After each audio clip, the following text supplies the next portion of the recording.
کہ یا تو انسولین کا ریلیز ہونا وہ بالکل ختم ہو جاتا ہے، جب انسولین ریلیز نہیں ہوتی تو گلوکوز بلڈ کے اندر پڑا رہتا ہے، وہ ہمارے جسم کے خلیوں کے اندر نہیں پہنچ پاتا، جس کی وجہ سے گلوکوز کی مقدار بہت زیادہ ہو جاتی ہے.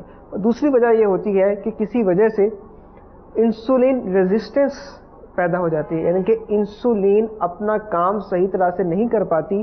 انسولین کا لیول یا تو نارمل ہوتا ہے یا نارمل سے زیادہ ہوتا ہے، مگر انسولین گلوکوز کے لیول کو کم نہیں کر پاتی، گلوکوز کو جسم کا حصہ نہیں بنا پاتی. اسے ہم کہتے ہیں انسولین ریزسٹنس. تو جو پہلی والی ہم نے بات کی کہ انسولین پیدا نہیں ہو رہی، اسے ہم ڈائبٹیز میلائٹس ٹائپ 1 کہتے ہیں، یعنی کہ ٹائپ 1. اور جو دوسری ہے جس میں انسولین پیدا ہو رہی ہے مگر ریزسٹنس ڈیولپ ہو چکی ہے، وہ اپنا کام صحیح طرح سے نہیں کر پا رہی، اسے ہم ڈائبٹیز میلائٹس ٹائپ 2 کہتے ہیں. یعنی کہ یہ دو قسمیں ہیں شوگر یعنی ڈائبٹیز میلائٹس. یعنی ٹائپ 1 کے اندر انسولین پیدا نہیں ہو رہی اور ٹائپ 2 میں وہ صحیح طرح پرفارم نہیں کر رہی. کچھ عام لیکن بہت اہم سوال شوگر کے بارے میں ہم ڈاکٹر اقبال سے کرتے ہیں. ڈاکٹر اقبال آپ یہ بتائیے شوگر کی بیماری کیسے انسانی جسم میں آتی ہے؟ جیسے ڈاکٹر اسامہ نے آپ نے مطلب ایکسپلین کر دیا ہے کہ بیسیکلی انسولین کی جو ہے نا، یا تو مکمل طور پہ انسولین ہمارے لبلبے سے بن ہی نہیں رہی، یا بن رہی ہے لیکن جسم کے حساب سے اس کی مقدار نہیں کنٹرول ہوئی، وہ کم ہے، جس کو ٹائپ 2 ڈائبٹیز ڈاکٹر اسامہ نے بتایا. تو بیسیکلی انسولین کا ایک رول ہے کہ انسولین یا تو بنے نہ، یا بن رہی ہے لیکن جسم کی ریکوائرمنٹ کے حساب سے پوری نہیں ہے، تو وہ شوگر ہو جاتی ہے. ٹھیک ہے، اور یہ کہاں بنتی ہے؟ یہ لبلبے میں بنتی ہے. تو یعنی لبلبے کی کوئی بھی بیماری ہو تو اس کے اندر شوگر ہو سکتی ہے.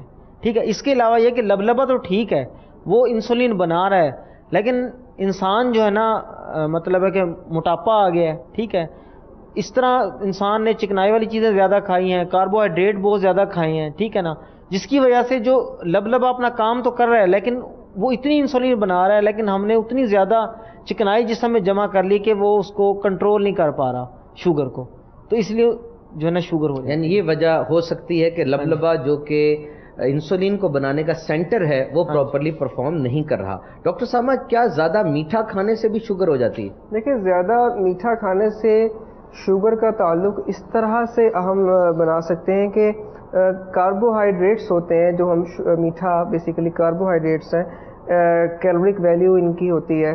جب ہم زیادہ کھائیں گے تو موٹاپا ہوگا تو انسولین ریزسٹنس ڈیولپ ہو جائے گی، یعنی کہ انسولین اپنا کام صحیح طرح سے نہیں کر پائے گی اور اس کی وجہ سے شوگر ہو سکتی ہے. تو لہٰذا اس میں ہمیں جو ہے نا وہ میٹھے کے استعمال کو اور ایک حد تک رکھنا چاہیے.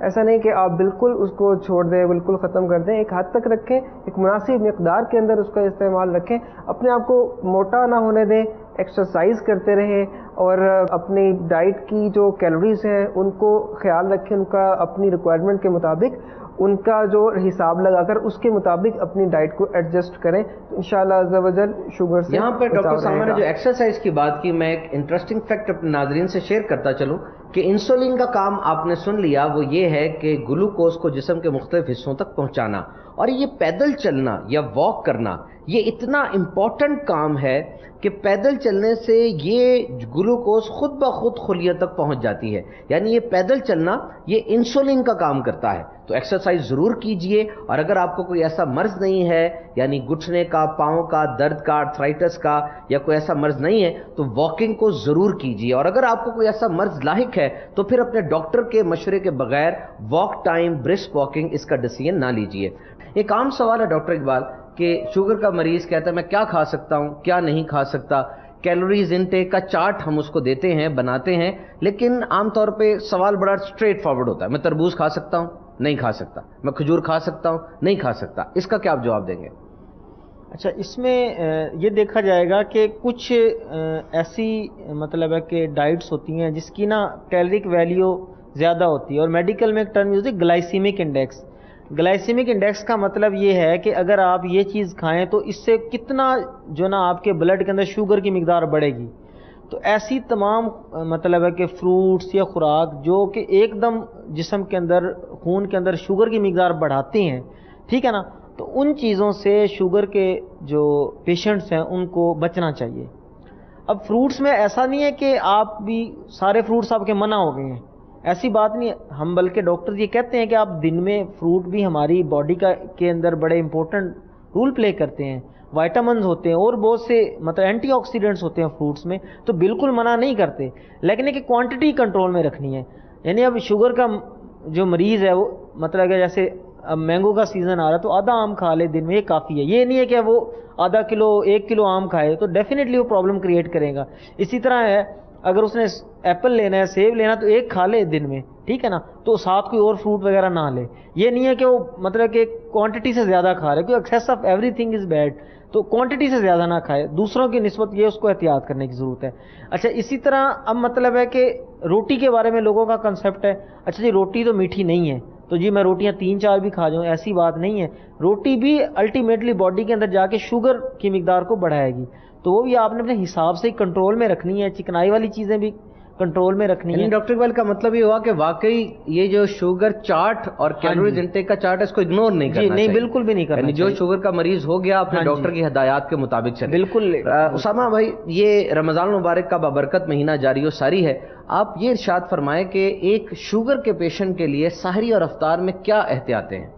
چونکہ شوگر کی ہم نے ٹائپس ڈسکس کی تھیں، کچھ ٹائپ 1 ہے، کچھ ٹائپ 2 ہے، پھر کچھ مریضوں کی شوگر کے ساتھ ساتھ کیونکہ شوگر بلڈ گردے کے امراض بھی کاز کرتی ہے، تو اس لیے ہر مریض کی ڈائٹ کا جو پلان ہے وہ اس کو اپنے جو اس کا جو کنسلٹنٹ ڈاکٹر ہے وہی صحیح بتا سکتا ہے کہ اگر کسی کو شوگر کے ساتھ گردے کا مرض بھی ہے، اس کو شوگر کے ساتھ بلڈ پریشر کا مرض بھی ہے تو اس کا ڈائٹ پلان اور ہوگا. اگر کسی کو شوگر کے ساتھ صرف بلڈ پریشر ہے، گردے کا مرض نہیں ہے تو اس کا ڈائٹ پلان اور ہوگا. اگر کسی کو صرف شوگر ہے، نہ بلڈ پریشر ہے نہ گردے کا مرض ہے تو اس کا ڈائٹ پلان اور ہوگا.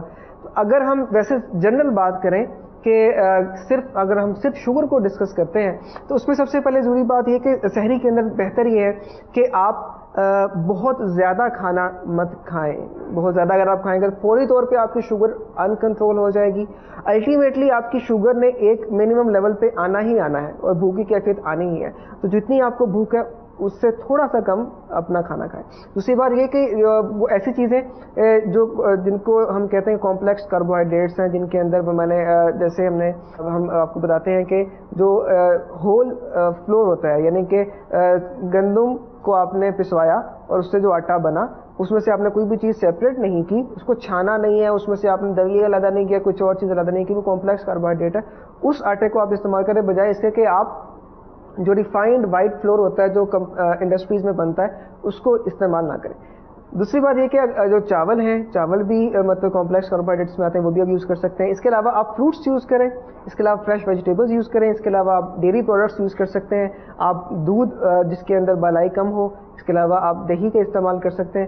دوسری بات یہ اس میں سب سے ضروری چیز یہ ہے کہ آپ نے یہ نہیں سوچنا کہ میں اب زیادہ کھا لوں گا تو مجھے بھوک کم لگے گی بعد میں. پھر افطار کے اندر سب سے ضروری بات جو شوگر کے مریضوں کے لیے ہوتی ہے وہ یہ ہوتی ہے کہ آپ سارا دن آپ نے بھوکے رہے ہیں، اب آپ نے ایک دم سے بہت زیادہ ملک شیک پی لیا، 8-10 کھجوریں کھا لی ہیں، آپ نے جو ہے نا وہ سکنجبین اس کے اندر بہت زیادہ چینی ڈالی ہوئی تھی وہ آپ نے پی لیا ہے، تو اچانک سے آپ کی شوگر شوٹ کر سکتی ہے، بہت زیادہ ان کنٹرول ہو سکتی ہے. تو آپ نے افطار میں اگر آپ کھجور سے افطار کرنا چاہتے ہیں تو اگرچہ کھجور کے اندر بہت زیادہ ہائی اماؤنٹ کے اندر شوگر ہوتی ہے تو آپ آدھی کھجور سے یا زیادہ 1 کھجور سے آپ روزہ افطار کریں. اور اس کے بعد آپ اپنا جو ہے نا فروٹس لیں، جس کے اندر آپ آڑو لے سکتے ہیں، جس کے اندر آپ سیب لے سکتے ہیں. ایسے فروٹس جن کے اندر گلوکوز کی لیول ہے وہ کم ہوتا ہے. جو کم استعمال کرنے والے ہیں وہ آم ہے جو آپ کم استعمال کریں، خربوزہ ہے وہ کم استعمال کریں، ٹھیک ہے. باقی فروٹس ساتھ میں ویجیٹیبلس ہیں. اور پھر کچھ دیر کے بعد مثال کے طور پہ آپ اس طرح آپ نے نماز مغرب ادا کر لی، اب آپ اس کے بعد کچھ دیر آپ ریلیکس ہوئے، اس کے بعد جب آپ کو بھوک محسوس ہو تو آپ پھر تھوڑی سی مقدار میں کھانا کھا لیں. یعنی کہ آپ تھوڑی مقدار میں شارٹ انٹرولز کے ساتھ کھانا کھائیں گے کھانا تو شوگر ریز نہیں ہوگی. کہ وہ کھانا ریگولر دسترخوان کا روٹی سالن چاول وغیرہ جی وہ آپ روٹی سالن کھا سکتے ہیں، کیونکہ آپ اس میں بیسیکلی کانسیپٹ یہ ہے کہ آپ اسمال کوانٹٹی میں لیں اور کچھ انٹرولز کے بعد آپ 2 سے 3 مرتبہ آپ افطار اور سحر کے درمیان میں کھانا لے لیں تاکہ آپ کی شوگر ایک دم سے بہت زیادہ رائز نہ کریں. اب اس میں ایک چیز اور بھی آتی ہے کہ سحری سے لے کر افطار تک جو ہم خالی پیٹ رہے ہیں، نہ کچھ کھائے نہ پیے، اس دوران شوگر کے پیشنٹ کی جو بلڈ شوگر لیول ہے وہ کم ہو سکتا ہے، ہائپوگلائسیمیا ہو سکتا ہے، جسے ہم کہتے ہیں کہ اچانک شوگر لو ہو جاتی ہے. کیونکہ ظاہر سی بات ہے آپ کھا پی نہیں رہے، اب آپ نے سحری میں اپنی دوائی لی، جو شوگر کی دوائی تھی جو آپ نے کھائی ہے، اس دوائی نے شوگر کے لیول کو کم کرنا ہے. آپ نے انسولین لگائی ہے، اس نے شوگر کے لیول کو کم کرنا ہے. آپ کی دوائی اور آپ کی سحری کی خوراک کے اندر تناسب برقرار نہیں رہا تو آپ کی شوگر لو ہو سکتی ہے. اب اس کی وجہ سے کیا ہوگا، آپ کی دل کی دھڑکن تیز ہو جائے گی، آپ کو گھبراہٹ محسوس ہوگی، آپ کو پسینے آئیں گے، آپ کو کمزوری محسوس ہوگی جسم کے اندر، جیسے جان ہی نہیں رہی. تو اس لیے ایسی کنڈیشن کے اندر آپ کو فوری طور پہ اپنے ڈاکٹر سے رجوع کرنا چاہیے. جنوری 11 1922 میں مدنی چینل کے ناظرین انسولین ایجاد ہوئی. لیونارڈ تھامسن ایک 14 سال کا ڈائبیٹک پیشنٹ تھا جس کو سب سے پہلے انسولین لگائی گئی، اور پھر ڈاکٹر بینٹنگ اور اس کی پوری ٹیم نے اس انسولین کو پبلک کر دیا. ڈاکٹر اقبال، انسولین لگانا کیا لاسٹ لائن آف ایکشن ہے؟ کچھ لوگ یہ سمجھتے ہیں کہ مجھے انسولین لگنی شروع ہو گئی، بس اب تو یہ آخری حل تھا جو میرے لیے تھا، اس کے بعد کچھ نہیں ہوگا، یا واقعی اس کے بعد بھی کوئی آپشنز ہوتی ہیں؟ دیکھیں، جو ہم نے پہلے ڈسکس کیا کہ شوگر کی جو ٹائپس ہیں، جو ایک ٹائپ ہے جو کم عمر میں شوگر ہو جاتی ہے، اس میں تو انسولین لبلبے میں بن ہی نہیں رہی، تو اس میں تو شروع سے ہی جو ہے نا ہمیں انسولین کے اوپر جو ہے نا جانا پڑتا ہے کہ فوراً سے انسولین، اور اس کو لائف لانگ ہی پیشنٹ کو انسولین چلے گی. جو شوگر کی جو دوسری قسم ہے جس کے اندر شروع میں باڈی کے اندر ریزسٹنس پیدا ہوگی، ریزسٹنس سے مراد ہے کہ جتنی باڈی کو ریکوائرمنٹ ہے اس کے حساب سے انسولین نہیں ہے، تو شروع میں تو ادویات ایسی دی جاتی ہیں کہ جو شوگر کو کنٹرول کرنے میں ہیلپ کرتی ہیں. لیکن ان پیشنٹس میں بھی ایک سٹیج ایسی آتی ہے کہ جب وہ تمام ادویات جو ہے نا 1 2 یا 3 قسم کی ادویات دیں اور اس کے باوجود بھی شوگر کنٹرول میں نہیں آ رہی، تب ہم انسولین کے اوپر شفٹ ہوتے ہیں. اور ایک دفعہ انسولین پہ شفٹ ہو جائیں تو اب اس میں یہ کہنا کہ کیا اب یہ لائف لانگ چلے گی، اب یہ ڈیپینڈ کرتا ہے کہ پیشنٹ کی کیا کنڈیشن ہے. ٹھیک ہے، اگر پیشنٹ جو ہے نا وہ اپنی ڈائٹ کے اندر بہت زیادہ احتیاط کر رہا ہے، وہ ریگولر بیسز کے اوپر جو ہے نا ایکسرسائز کر رہا ہے، واک کرتا ہے، تو یہ ایک پاسبلٹی ہے کہ اس کی انسولین کی مقدار کم ہو جائے.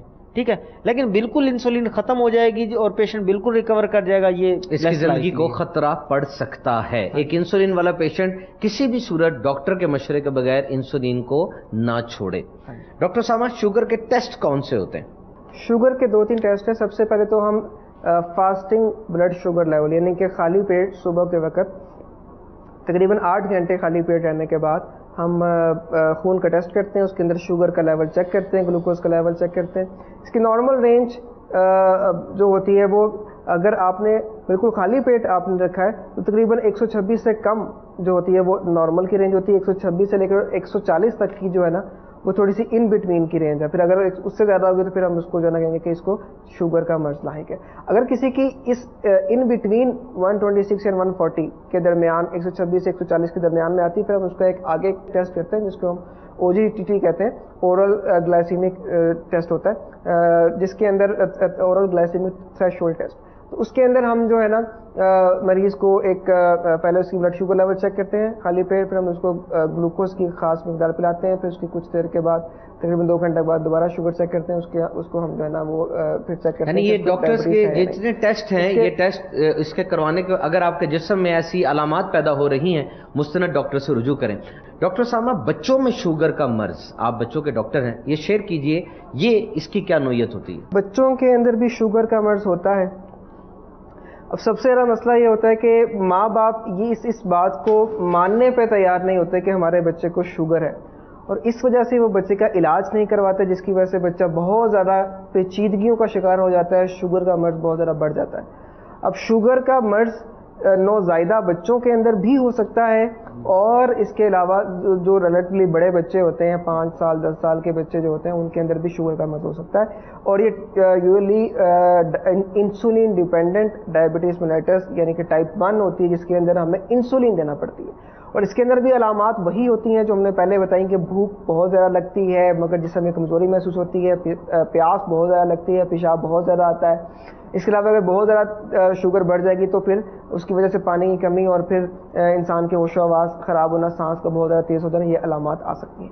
لیکن بچوں کی شوگر بھی اگر آپ انسولین دیں گے پراپر ڈوز کے ساتھ، پراپر وے میں اگر آپ بچے کو انسولین دیتے ہیں تو بچہ بالکل عام بچوں کی طرح نارمل لائف گزار سکتا ہے، وہ نارمل ہی اپنی زندگی جیے گا، وہ اپنی پڑھائی بھی نارملی کمپلیٹ کرے گا، وہ جاب بھی کرے گا، وہ شادی بھی کرے گا، اس کی زندگی بالکل نارمل، وہ اپنے ماں باپ کا سہارا بھی بنے گا. لیکن اگر آپ انسولین نہیں اس کو دیں گے، آپ یہ سوچیں گے کہ نہیں میرے بچے کو شوگر نہیں ہو سکتی، آپ اپنے حالات سے آنکھیں بند کر کے یہ سوچ کے بیٹھ جائیں گے کہ میں اس چیز کو ماننے کو تیار نہیں ہوں، تو اس سے کیا ہوگا کہ بچے کا علاج ڈیلے ہو جائے گا، جس کی وجہ سے بچے کی صحت بہت زیادہ متاثر ہوگی. ڈاکٹر اسامہ، یہ آپ نے بہت اچھی گائیڈنس کی کہ بچے کے والدین کو اس کا بہترین کاؤنسلر بننا چاہیے. ہمارے سلسلے کا وقت اب ختم ہو رہا ہے، اور اب ہمارا interesting fact of the day, tip of the day.